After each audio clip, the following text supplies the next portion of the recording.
He's an innovator and an icon. Peter Gabriel's probably won more awards in more different categories than almost anybody else. Being a pioneer of music, technology, social commentary, politics. He almost single-handedly invented prog rock. He kind of makes the music that he wants to from different parts of the world that he's interested in.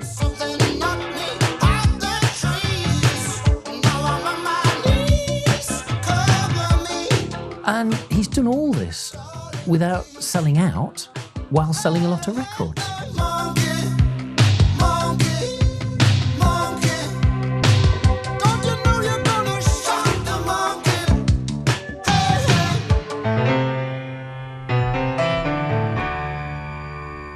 Peter Gabriel grew up in a nice part of Surrey. I think he had quite a happy and settled home life. I think it was his mother, actually, who taught him to play the piano at a very early age.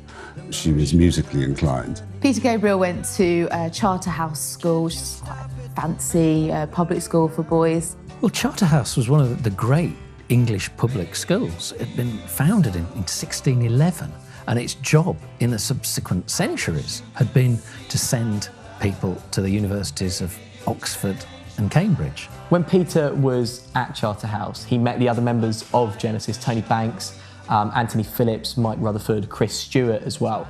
And that's where the band name was suggested as well by a fellow pupil. A carved oak table tells a tale. As the lead singer of Genesis, Peter Gabriel wore some pretty outrageous, flamboyant costumes on stage. He didn't really know what to do with himself on stage. He was very socially awkward. And while they were promoting Foxtrot, then suddenly he decided it would be a really good idea to wear his wife's red dress and to put on a giant head. And of course, as soon as he did that, then more people started writing about Genesis than ever had before. He was the only one, of course, who actually wore the costumes. I mean, the rest of the band was all dressed normally and played, which meant that all the focus, the visual focus, was on him. It helped Peter Gabriel express his lyrics through characters, and this is a trait that would remain for the rest of his life. Steve Hackett and the other band members were particularly worried that Gabriel's on-stage persona and his flamboyance was at odds with their creativity, and actually the message and the style of their music might be lost. They certainly had no idea where Peter Gabriel was going with it, and I mean that's where the divergence did start to show. Problem was that if Peter Gabriel hadn't dressed up, then Genesis would have been, frankly, quite a boring live proposition. The members of Genesis, they were very, very talented. They were incredibly musical, but you couldn't get more muso than the other members of Genesis. These issues came to a head with the release of 1974's The Lamb Lies Down on Broadway, an ambitious double concept album written almost entirely by Peter Gabriel. And the lamb lies down.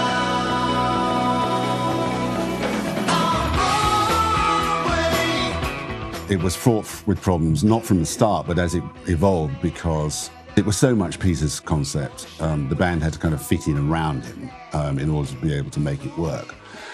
And it was quite obvious by his stage that he wanted to create sort of these almost Frankenstein monsters of musical concepts. And they really just wanted to play music. When they came to play this live, they were playing it in its entirety, which certainly put a strain on the audience who weren't completely familiar with it. But they had lots and lots of visual effects and props, and in the best fashion of comedy prog rock, a lot of the stuff didn't work a lot of the time. And this pulled the band apart, and Gabriel decided to leave. But being Gabriel, he decided to leave in the first week of the tour, problem with this decision, however principled it was, and no one would argue it was a principled thing to do, is that there were 6 months of the tour to go.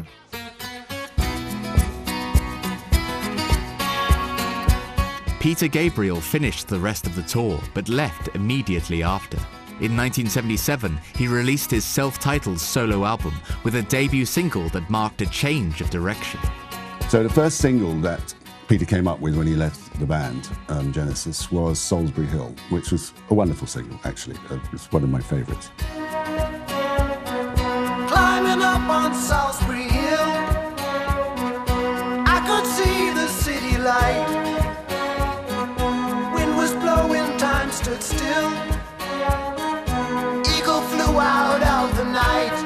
Salisbury Hill, as strange as it sounds, is about a personal, spiritual experience that Peter Gabriel had on Salisbury Hill in Somerset.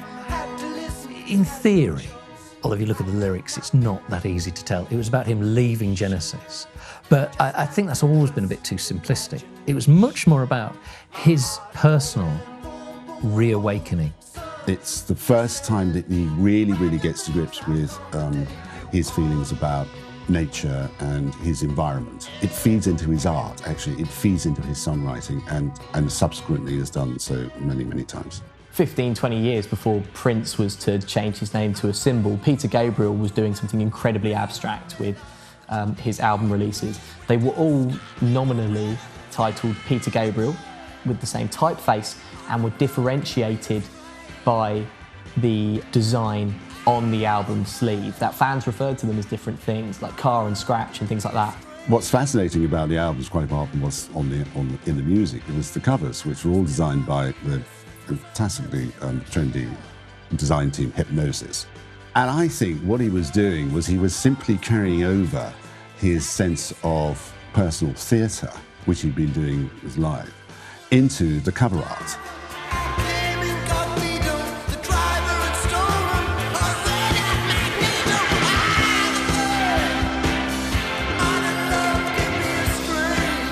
Initially, during the start of his solo career, Peter Gabriel had kind of put the costumes and theatrics to one side, but I guess he just couldn't help himself. He had to kind of start bringing it back in again.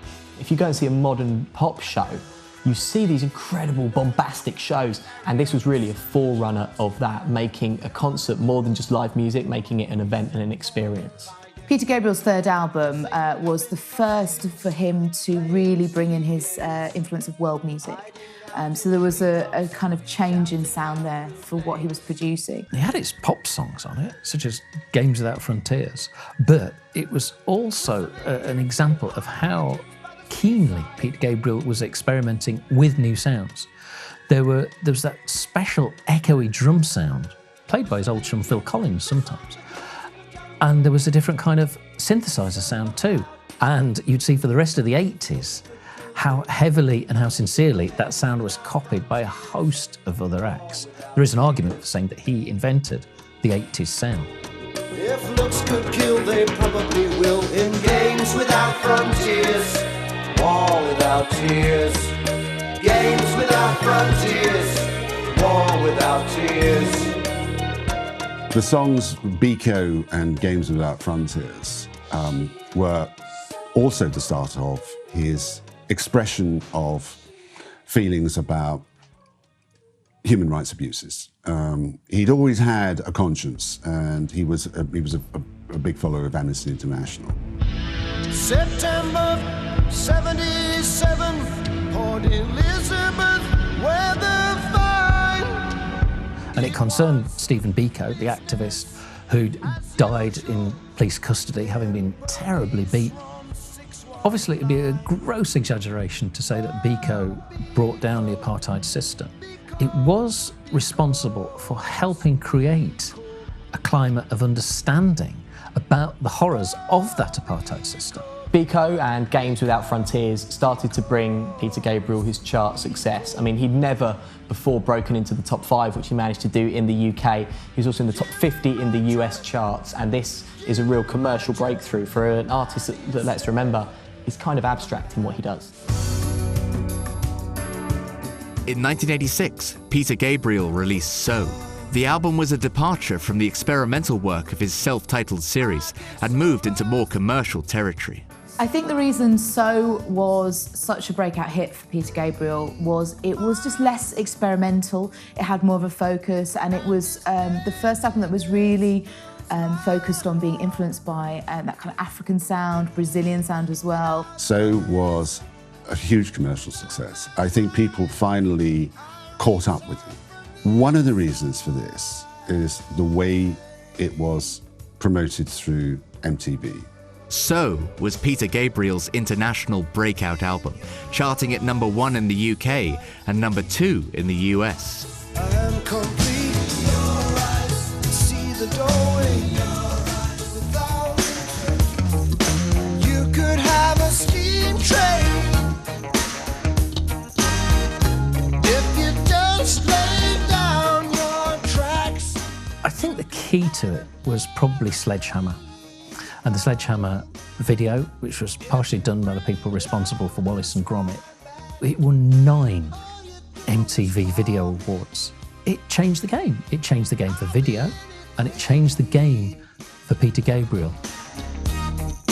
You could have a big dipper going up and down all around the bends. You could have a bumper car bumping. This amusement never ends. It's an iconic video. I've talked to people who remember it coming out as well, and they wax lyrical about it. It was cutting edge in terms of the use of pixelation technology, something called claymation, which is animating clay, which is obviously the involvement of Aardman Studios as well, the people who later became known for making Wallace and Gromit, among other things. But also stop motion animation, really, really cool use of that. Now the way it was shot was Peter Gabriel lies under a sheet of glass. He was lying there for about 15, 16 hours while the animation happened live in camera effects on top of him. So this is the days before really, really good use of computer graphics, that kind of thing. So you had to do the effects in camera, and there's an incredible amount of artistry necessary for that. I wanna be your sledgehammer. Why don't you call my name? You better call the sledgehammer. It's completely understandable why Sledgehammer won 9 MTV Video Awards. It was just on MTV constantly when it came out because people wanted to watch it constantly. It's a great song and it's a great video, and it's also the first time we get to see the comedy in it as well, you know, like dancing chickens and the ridiculous things. It's just a really nice insight into the humour of Peter Gabriel as well. Sledgehammer was the most played music video in the history of MTV, and in 1998 was named as the station's #1 animated video of all time. In spite of the fact that he clearly is an artist who enjoys working on his own and creating his own work and being a solo artist, and although he doesn't seem to have the kind of vanity that some others would have had. He's also a magnificent collaborator. He often guest sings on other people's albums, and at the same time he invites others to join him. He did a wonderful series of a couple of collaborations with Kate Bush, for example. Don't give up, 'cause you have friends. Don't give up, you're not the only one.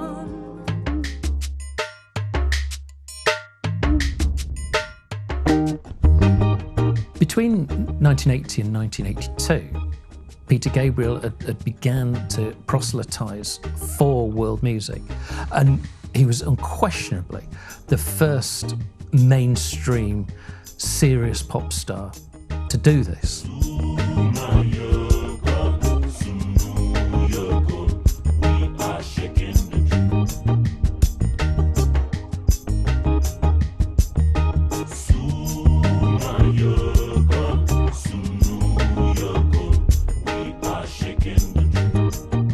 What's been impressive about Peter Gabriel throughout his life and his career is his willingness to put his money where his mouth is.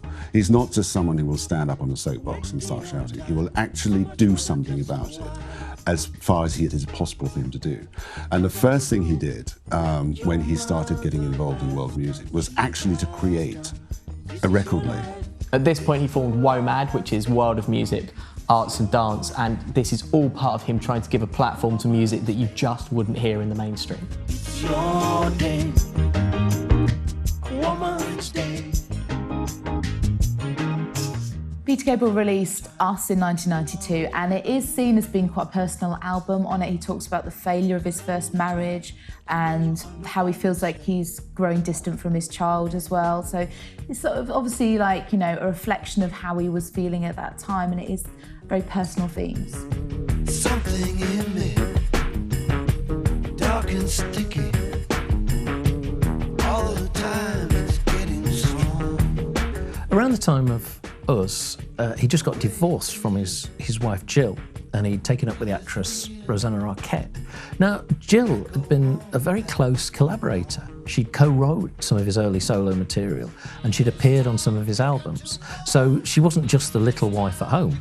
There's a lot more to it than that. This was the first time that Gabriel had been so personal. Just drive the car, shut your mouth. I know what you are. All of this manifests itself in his album Up, which is quite clearly his most personal and confessional album, in which he explores all these feelings. And lyrically, if you listen to them, it is far denser and more uncomfortable to listen to than almost any other albums. You know your culture from your trash. You know your plastic from your cash. Peter Gabriel has always been involved with a variety of charitable causes. In 1992, he co-founded the human rights organization Witness. It recorded activities such as abuses in Myanmar, such as slavery in Brazil, such as the treatment of ethnic minorities in the United States. If you're documenting the activities and confessions of a Congolese warlord, as they were, then it does make a difference. Give me steam, and how you feel can make it real. Real as any place you be. Teaming with Richard Branson and Nelson Mandela, Peter Gabriel also helped set up the Elders, a small independent group of world leaders working objectively to combat global issues. In 2006, Peter Gabriel's contributions were recognized by the Nobel Peace Prize laureates, who awarded him the title Man of Peace. Peter Gabriel is very much his father's son, and his father was an electrical engineer. So, whereas the rest of the music industry were frozen in the headlights by the prospect of downloading, and it's contributed to the destruction of the music industry, Peter Gabriel wasn't. He embraced it. The first thing he did was found a downloading company called OD2. Place to live, my ghost like to travel so far in the unknown. My ghost like to travel so deep into your space. He set up one of the first downloading sites, and then he actually set up what was probably the kind of forerunner to Spotify, a site called We7, where you could go and listen to music for free in return for listening to some adverts, which would then pay the artist, which is essentially what most people do now. My ghost like to travel. Peter Gabriel's legacy is unique. He almost single-handedly invented prog rock. He went on to have a fabulous solo career. His extracurricular activities have been interesting, to say the least. I got no means to show identification. I got no paper to show you what I am. You'll have to take me just the way that you find me. What's gone is gone, and I do not give a damn.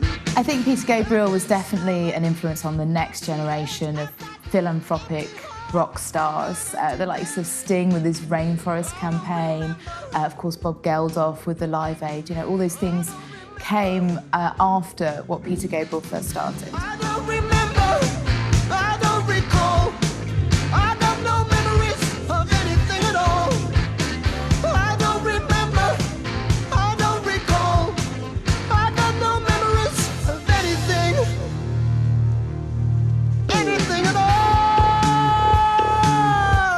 Peter Gabriel's legacy is of a musician that absolutely refused to conform to any of the norms or the stereotypes that were expected of him at any stage in his career. He is a very, very interesting and adventurous musician. He is a really interesting and adventurous human rights activist. He is a really interesting and adventurous technological inventor. And in each of these areas, he's actually achieved quite a lot. He has moved the world in each of these categories a little further on.